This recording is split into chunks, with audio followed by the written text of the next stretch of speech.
I did it. Okay. Good afternoon. Before we begin, I want to remind the committee members and members of the public to follow our code of conduct at meetings. This includes addressing the entire body and only commenting on the specific agenda item that is up for discussion. Public speakers will not engage in a conversation with the chair, council members, or staff, and all members of the committee, staff, and public are expected to refrain from abusive language. Failure to do so will result in removal from the meeting. This meeting of the Neighborhood Services and Education Committee will now come to order. Can the clerk please call the roll? Councilmember Candelas. Here. Torres. He is in a VTA meeting. Thank you. Dwan. Here. Ortiz. Present. And Councilmember Davis. Here. Thank you. Thank you. All right, we don't have anything on review of work plan, so we'll move on to item C, the consent calendar. There is one item, the Library and Education Commission annual report and work plan has been moved to consent. Do we have any public comment on this item? There is no public comment. Okay, looking for a motion for consent. Move approval. Second. Thank you. Can we take a vote, please? Oh, can I just say, oh, okay. All right, that passes unanimously. So we'll move on to item D2. So this is a report on municipal golf courses. Avi, do you want to introduce members in the box? Good afternoon, Chair and Council. My name is Shannon Heimer, Division Manager for Parks with the Destination Events and Sports Unit. With me is Avi Otam, Deputy Director of Parks, and Dominique Bacoba, Parks Manager for Regional Parks and Parks Contracts. We will be presenting a status report for the city's municipal golf courses under the new lease agreement that took place on April 1st, 2023. Where do I click? You got it. Oh, one more back. How do you go back? Give it to me. Sorry. It's my first time with the clicker. Apologies. The San Jose Municipal Golf Course opened to the public back in 1968. Rancho del Pueblo and Los Agos golf courses opened in 2000 and 2002, respectively, creating more opportunities for residents and visitors to enjoy San Jose's open spaces. The golf courses provide recreational opportunities for people of all ages, cultures, and abilities. They also provide environmental benefits for the community by protecting habitats and are home to many birds and other animals, including red foxes. The courses capture rainfall that recharges groundwater, and while their trees and shrubs isolate carbon and remove air pollution. The operation of these facilities has been provided through the city's contracts with third-party vendors. The city's golf courses have been the subject of extensive studies and audits over the years, largely due to performance that did not meet projections or expectations. The findings indicated that Los Agos and Rancho del Pueblo had large operating losses spanning over 2 decades. On the other hand, San Jose Municipal began operating under a lease model in 1988 and has provided a stable source of income to the city. Due to the programmatic and policy evaluations over the decades, City Council tasked the department to find a sustainable way to operate all 3 golf courses. This led to the new operating model and long-term lease agreement for the city's 3 municipal golf courses. On April 1st, 2023, the city entered into a 15-year agreement with San Jose Municipal Golf, LLC, an affiliate of Coursco Incorporated, for the 3 golf courses with the option of 2 additional 5-year terms at the city's sole discretion. Under the terms of the new lease, the leasee is responsible for the management, operations, and maintenance of all 3 golf courses. The city is no longer financially responsible to the golf courses and receives quarterly rent payments based on financial performance of the 3 courses. Several key benchmarks were put in place to ensure the success of this new operating model. The department closely monitors the leasee's performance and is pleased with the results so far. Thank you, Council Thank you, Council and Committee. In the first 12 months of operating under the new lease from April 1st, 2023 to March 31st of 2024, both the number of rounds played and gross revenues saw notable increases compared to the previous year. The total rounds played across all 3 golf courses rose by 3.9%, and gross revenues experienced a 6.4% increase, growing from $11.4 million to approximately $12.2 million over the same period. In accordance with the lessee's rent tiers, the lessee has contributed $916,000 and $129,000 to the city during these first 12 months. The fiscal year is showing promising additional success, with rounds played up by 5% and revenues up by 9%.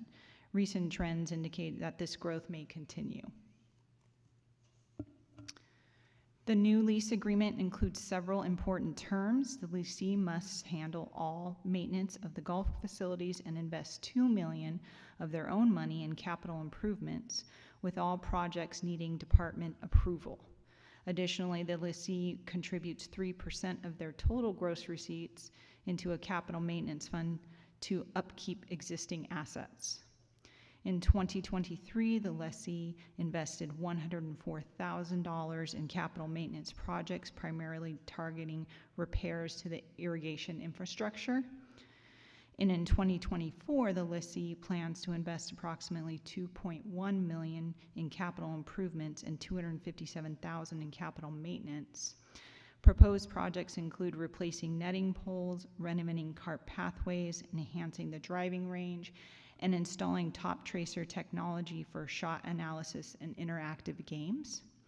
Early results show a significant boost in driving range activity due to the top tracer installation at Los Lagos. The lease agreement emphasizes community accessibility, requiring the lessee to host at least 12 9-golf events annually per golf course, and to partner with First Tee of Silicon Valley for programming and First Green events. In the first year of operation, the lessee held 59 community events with nearly 6,000 participants, offering diverse activities such as movie nights and job fairs. Additionally, the lessee committed to a $25,000 annual scholarship fund, awarding $9,400 by July of 2024. They are also developing the San Jose Turfgrass Initiative to provide golf learning and career opportunities to underserved youth, expected to launch in late 2024 or early 2025. Following City Council directives, the lessee is committed to aligning with climate-smart San Jose goals by reducing air pollution, conserving water, and enhancing quality of life. They are focusing on using recycled water for irrigation, with the San Jose Water Company set to install a recycled water line for Rancho del Pueblo. The lessee will adopt sustainable maintenance practices, comply with local and state regulations, and protect natural habitats. They have achieved Audubon Cooperative Sanctuary certification for Los Lagos and Rancho del Pueblo golf courses, and plan to pursue the same certification for San Jose Municipal in the future. With that, I'll give it to Avi. Thank you, Dominique. Chair, members of the committee, my name is Avi Otam, Deputy Director of Parks. I want to just wrap up with a couple conclusionary thoughts. We are very excited for the future of this partnership with our operator and of the golf courses, really what's ahead in terms of the performance that we've seen tick up, the capital investments that are coming into the golf courses, lifting up already solid environmental sustainability practices, and even better improving the accessibility to these golf courses to all members of our community. We came here today and also plan to come at least next year because this is a big agreement to allow a private company to operate on parkland. And in doing that, we want to be accountable to you. And we're also really pleased to acknowledge the CEO of our operating partner, Corsco, and our regional manager are here. Mike is the CEO and Lance is our regional manager. They're here just like we are because we want to be accountable to the community through you and listen to the community's feedback. I also want to make a couple other acknowledgments. In the audience today is Annie Wong, who contributed to this memorandum. It was her first memo that she worked on. We don't always say that, but I want to acknowledge it because it is a milestone for her. And my colleagues here, Shannon and Dominique, this was the team that did the RFP and created a long-term agreement with Vegelution, did the RFP and created this long-term agreement for golf courses, and right now is working on the RFP for our water park at Lake Cunningham and other Lake Cunningham attractions. So it's a team that's building up a real experience and for this kind of work. Last but not least, I did something like this last year, and I want to do it again this year. I want to acknowledge Assistant Director Neil Ruffino in the audience. I told him to come down here because I was nervous, but I actually asked him to come down here because this may be his last time in council chambers as an employee because he's retiring at the end of this month. So Neil, on behalf of all of us, thank you for your service. With that, we are here ready to answer any questions or hear your feedback. All right, do we have any public comment on this item? There is no public comment. Okay, thank you. Any comments or questions from my colleagues? All right, I do want to say I really appreciate, well, first of all, Neil, thank you for all of your work and your service to the city. Regarding the golf courses, I just want to give a shout out about the Audubon Cooperative Sanctuary certification. Thank you for doing that for 2 of our golf courses and pursuing it for the 3rd. I would like in the capital investment and improvement, I'd like to get some additional information about that, the projects that are being planned for each course. And I think this will be an annual report to us. So I'd like that information sent to us, please, as if you want to just do an info memo, that's fine. But also in next year's report, we just, because we have an outside operator and the council members aren't, I know each council member is involved in each of their individual, in the parks in their district, and these are kind of outside of that oversight system. So it really falls on the NSC committee to really do some oversight about that. And I want to make sure, because Los Lagos and Municipal and Rancho are all in very different areas of the city, I just want to make sure that we are getting the capital investment and improvements that are needed at each of the courses. I myself don't play golf, but I want to know that we're providing equitable playing at all of the courses to the extent possible. We'll work on that. Thank you. Okay, great. Thank you. With that, I will entertain a motion to accept the report. Move for approval? And with my requested changes. Is that all right? Yep, including the request for changes. Great. Okay with the seconder? Yep. Okay, cool. All right, we can vote. Thank you. Okay, we can move on to item D3. This is the Neighborhood Services City Service Area Performance Modernization Status Report. And I know we have our Deputy City Manager, Omar Passons, here, and then Eric and Jennifer. Good afternoon, Neighborhood Services and Education Committee. My name is Eric Chiarella Jensen, Assistant to the City Manager. As the chair said, I'm joined by Omar Passons and Jennifer Pioze. And so we are here to present on the Neighborhood Services CSA Performance Modernization. I'll start off with a little bit of a profile and background on the initiative. Jennifer will walk through the updated structure of the Neighborhood Services CSA, and Omar will walk through updates to the Reducing Unsheltered Homelessness City Council focus area, which is one of the focus areas that is aligned to the CSA. We'll conclude with a few next steps.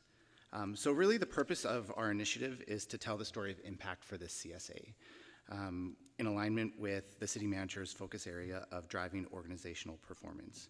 As you know, the city uses a performance-based budget, and so it's important for us to each year provide data, provide evidence of impact for justifying decisions, justifying budget proposals, and making adjustments where necessary. Why now? We haven't really in earnest looked at our performance measures in over 20 years, over which time our community has evolved in new social, environmental, and economic contexts. Second, we need our service delivery framework to be both performance-driven and outcome-driven, and making those outcomes measurable. And finally, we wanted to increase our ability to provide disaggregated data, which is important for our racial equity goals. So I wanted to start a little bit with just a profile of the CSA. And so in our work, We want to reflect the identity of each CSA. Neighborhood Services has a very strong people-centered identity to tell the stories behind our over 200 plus parks, 48 community centers, 3.4 million library visitors annually to our 25 libraries, 1,800 residents securing housing annually, 3,500 code enforcement cases, and 60,000 animals licensed annually. And so what we've done is taken this profile to tell stories of impact and opportunity. In terms of the administrative side, the project also serves to provide transparency and accountability into the public resources that we invest into our services.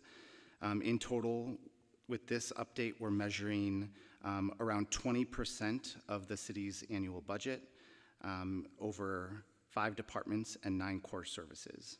And so I will now turn the presentation over to Jennifer to share the updated CSA structure, the data for which was reported in the 24-25 operating budget. Thank you, Eric. For the modernization project, we aim to systematically align both our qualitative and quantitative elements within the CSA structure, which you see on the screen, in order to monitor and evaluate how our services are doing. We do this by assessing the existing CSA mission, outcomes, and strategic goals, and we propose an update.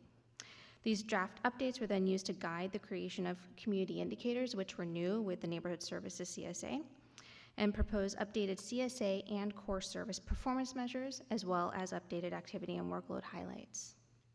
Performance measures at the CSA and core service level measure how well we did something, and activity and workload highlights at the core service level measure how much we did of something, a measurement of scale or output. New this year, as I mentioned, are community indicators, which measure what impact we have on the community, and these can be disaggregated in some manner, usually by race and ethnicity or a geographical location. The city may not be wholly responsible for a community indicator like high school graduation rates, but we do play a part in the success. The hope is that these updated tools will more accurately measure the success of departments' core service delivery and create tools to have more informed discussions about service delivery and celebrate successes, as well as identify if there are any resource gaps, whether that be things like staffing or budget, and how they can be addressed. Ultimately, we want to move the organization from doing performance measurement into performance management, whereby we use these tools in storytelling and to guide changes in program delivery, support data and reporting, and justify resource allocation. As part of the modernization effort, we updated the Neighborhood Services CSA mission, outcomes, and strategic goals, which you'll see on the screen. The updated mission is to serve, foster, and strengthen the community by providing access to lifelong learning, supported services, and opportunities to enjoy life, and by preserving and stewarding healthy neighborhoods with shelter and housing opportunities for all. Supporting this mission are 4 outcomes. The first is safe and clean neighborhoods and public spaces. The second, welcoming and vibrant neighborhoods and public life. The third, equitable access to community opportunities to flourish. And the fourth, housing security through supportive solutions. And these outcomes are supported by the strategic goals that you see on the screen, which really demonstrate the city's role in achieving the mission and outcomes. The community indicators are the measurement that show trends affecting outcomes and show the overall well-being of our community. As you see, these are the community indicators on the screen. These can be represented as a number, a rate, a percentage, and as I mentioned, could be disaggregated in some manner. A few examples of indicators for Neighborhood Services CSA include neighborhood safety perception, sense of community and belonging, broadband access rates, homelessness solutions participants' average income. In the CSA performance structure, we have our CSA performance measures describing how well our work is doing. A few examples of measures include park condition assessment score, animal care customer service rating, code enforcement customer service rating, and program participants entering sheltered homelessness. The updated measures for all the core services and their data can be found in the operating budget posted on the Budget Office website. And with that, I'll pass it on to Omar, who will discuss the Reducing Unsheltered Homelessness Focus Area Scorecard updates. Thank you, Jennifer. Good afternoon. On February 13th, 2024, the City Council directed staff to update performance measures used to evaluate reducing unsheltered homelessness city council focus area, which aligns with the Neighborhood Services CSA to explore incorporating a more holistic picture of homelessness and to return to the City Council with a further scorecard of dashboard recommendations to align with the community plan to end homelessness, which is, is a regional plan that our city and all of the other cities in the region adopted and supported in 2020. On June 11th, 2024, pursuant to the City Council direction through approval of the Mayor's June budget message, staff was directed to report 4 specific performance measures. Staff evaluated the feasibility of collecting quarterly data for these measures and identified proxy measures where collection was deemed infeasible, leading to the measures reflected in this updated scorecard. Staff will bring this scorecard with data to Council later this fall through the focus area semi-annual report and the consolidated annual homelessness report. There are 2 instances where staff needs time to set up the methodology specifically for waterway enforcement and the encampment change rate.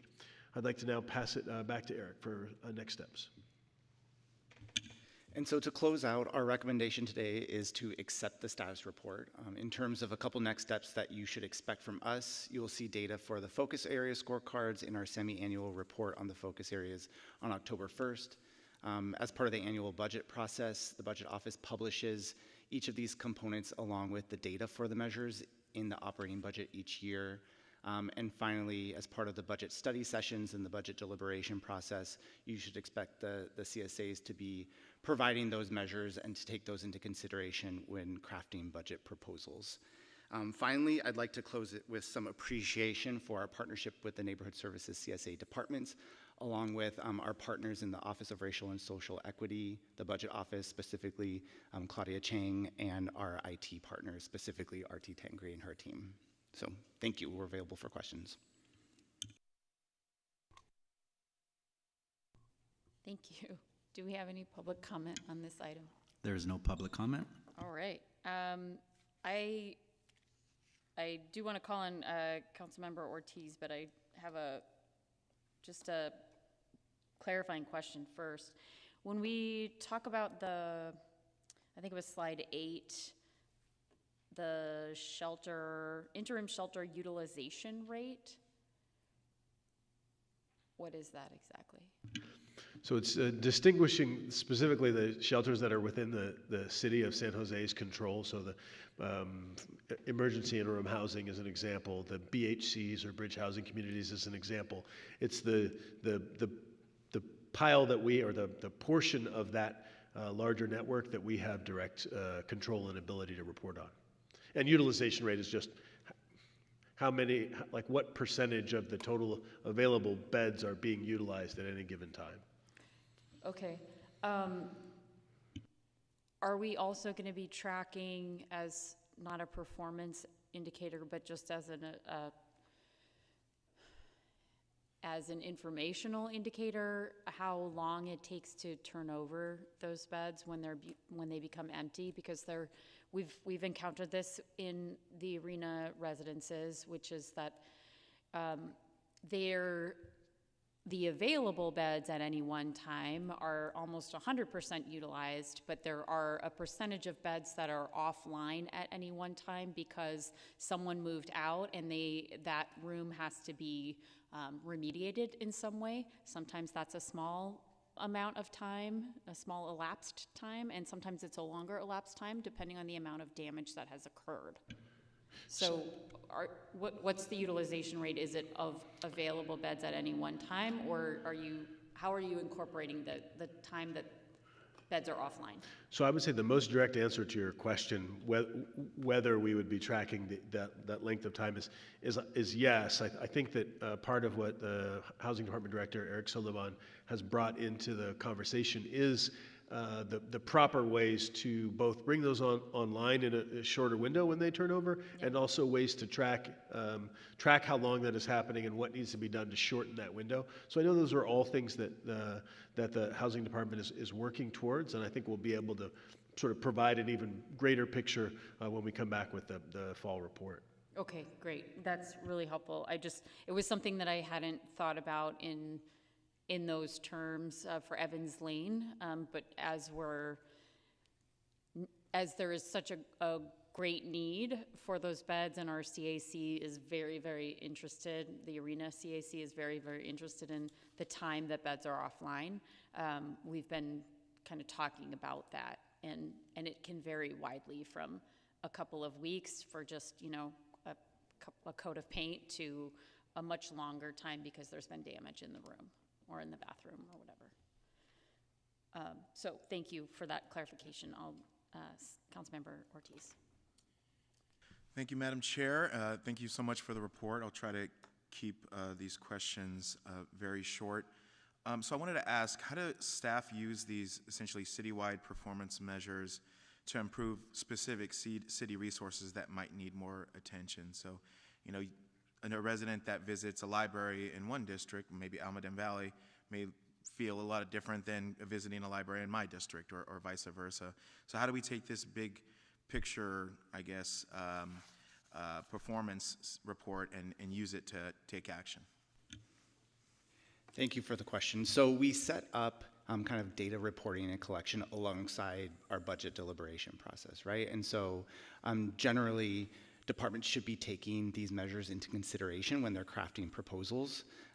Furthermore, all of the community indicators that we put out there can be disaggregated in some manner, whether it's by race or ethnicity, if it's really data about people, or by geographic location, if it's data about neighborhoods. And so one example that comes to mind for me for Neighborhood Services CSA is the Healthy Places Index, which our PRNS department talks about all the time as being really a place-based performance measure, and using that to guide decisions in park condition assessment scores and decisions of investments for parks maintenance. And so that's one example that I think really quite nicely talks about the outcome to kind of resourcing decision-making aspect of this.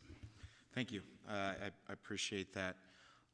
Next question is on page 8 of the report. It says that the administration recommends simplifying the number of net placements created for homeless residents to interim housing, safe parking, and safe sleeping spaces, rather than the wider criteria that was mentioned in the June budget message. Is there background information on this?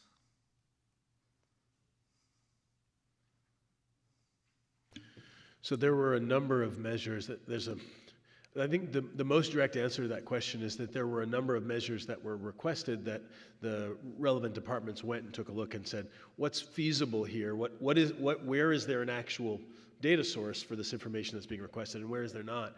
And so part of what you're seeing is the ability to say, well, can we actually credibly come into you and say, we have faith to stand on this data and can tell you what it says. This is not, by the way, an exhaustive list of all of the elements of data that the departments are tracking to address the types of issues that, frankly, we talk about all the time with all of you. So it's getting to a place where what's reportable on the time frame that we need to share it, and then also what comes in another wave but is nevertheless being tracked at the departmental level. Okay. Does that make sense? Yeah, that makes sense. Thank you for that clarification. That's all my questions. Thank you. We don't have any other hands raised. I did want to ask one last question, and that was about just the CSA by the numbers. I've been curious about this since I have less and less time to actually physically visit a library. It says 3.4 million library visitors annually. I rarely actually go into the library, but I check out ebooks all the time. Is there anything that we can, any way we can measure, I'm sure this is possible because my login is, it tracks me when I log in, where we're talking about library visitors to branch libraries, but also library visitors to online. I suspect that number is higher, is what I'm getting at. So I don't know if I have a great answer for your question. I know that from a lot of the circulation, the items that the library department talks about as being in circulation, those are physical and digital items in their collections. In terms of the visitation, I'm not actually sure if that is the in-person number or if we're underselling, to your point, underselling ourselves because our digital presence has really grown in kind of the customer base. Yeah. Yeah. Angel, do you know? Yeah, Councilmember, yeah, we actually do have the ability to track that. And actually, what I really find most intriguing about this whole shift in this new direction is our ability to disaggregate all those pieces of data, right? Because to Councilmember Ortiz's question, you know, we introduced two, in my opinion, very powerful concepts here. One, community-wide indicators, right? Which historically we've stayed away from because, you know, scientifically, there's not a one-to-one correlation between what we do and that ultimate community indicator, right? But what we did land on is, but we as a city play a significant role, and we're part of the puzzle, right? So although we can't claim credit on a one-to-one, we can say, hey, you know what, there's an expectation that we impact that ultimate. And so to your question, we want to look at tracking who we're serving, where we're serving, how we're serving, and that kind of thing. Disaggregate that, not only by ethnicity, but by zip code, and then that should drive our budget process. That should drive our investment, right? And that also will help us assess where we're hitting the mark and where we're not, right? Because I really think some of this data, when we start getting it back, some of it's going to be pretty sobering. That says, hey, you know what? We thought we were doing X, but we need to improve here, right? And so I will say I'm really proud of this team and others. You know, we're the first CSA that right off the bat, we kind of lean forward and say, hey, we'll start with ours, right? Eventually, we're going to take the all city CSAs through this, but we really wanted to, you know, just really grab this bull by the horns, as they say, because we could talk about race and equity, we could talk about distribution of resources, we could talk about children and youth master plan strategies, but until we start aligning it with our performance metrics, then we're not going to really be able to, you know, see, well, how much of a bang are we making, right? So yeah, long answer to your question, but the answer is yes, and we want to continue to fine tune our ability to disaggregate and collect that data. Yeah, I think that's great. And yeah, I would just say, specifically for the CSA by the numbers, I just think it would be appropriate for us in San Jose to have that library visitors, physical library visitors, or in person, right, and then digital. I think that's helpful, and I do want to give a shout out, Jennifer. I think that was a great presentation. It was very clear how you all organized this, and putting it in the what impact, how well, how much, that's really helpful. I mean, I've spent a lot of time around data, and I think this was a really very logical way to present the information. I really appreciate it. And I do think that this is the right CSA to start with, because it's really the services that every resident, really, whether they think about it on a regular basis or not, really benefits them, and is something that they can tangibly do. I go to a park, I go to the library, my kids can do that. So I think this was the right CSA to start with. I know I've said that before, but and the fact that we will go from here to disaggregating and really being able to have data-based conversations about equity and how we are impacting those true outcomes that we really care about, not how many visitors there are, but really the success of students as they go to and through post-secondary education and into careers is really important. So I just want to say thank you to the whole team, and thank you, Angel, because I know it takes the deputy city managers to really shepherd this through as well. And I think this was a good start. All right, so can we get a motion to accept this report? Move for approval. Second. Thank you. You can vote. And that's unanimous. Boom. All right, we are on to open forum. Are there any public comments? There is no public comment. Great, we are adjourned at Boom. 2:05 p.m. It's an efficient meeting right there. Now I gotta go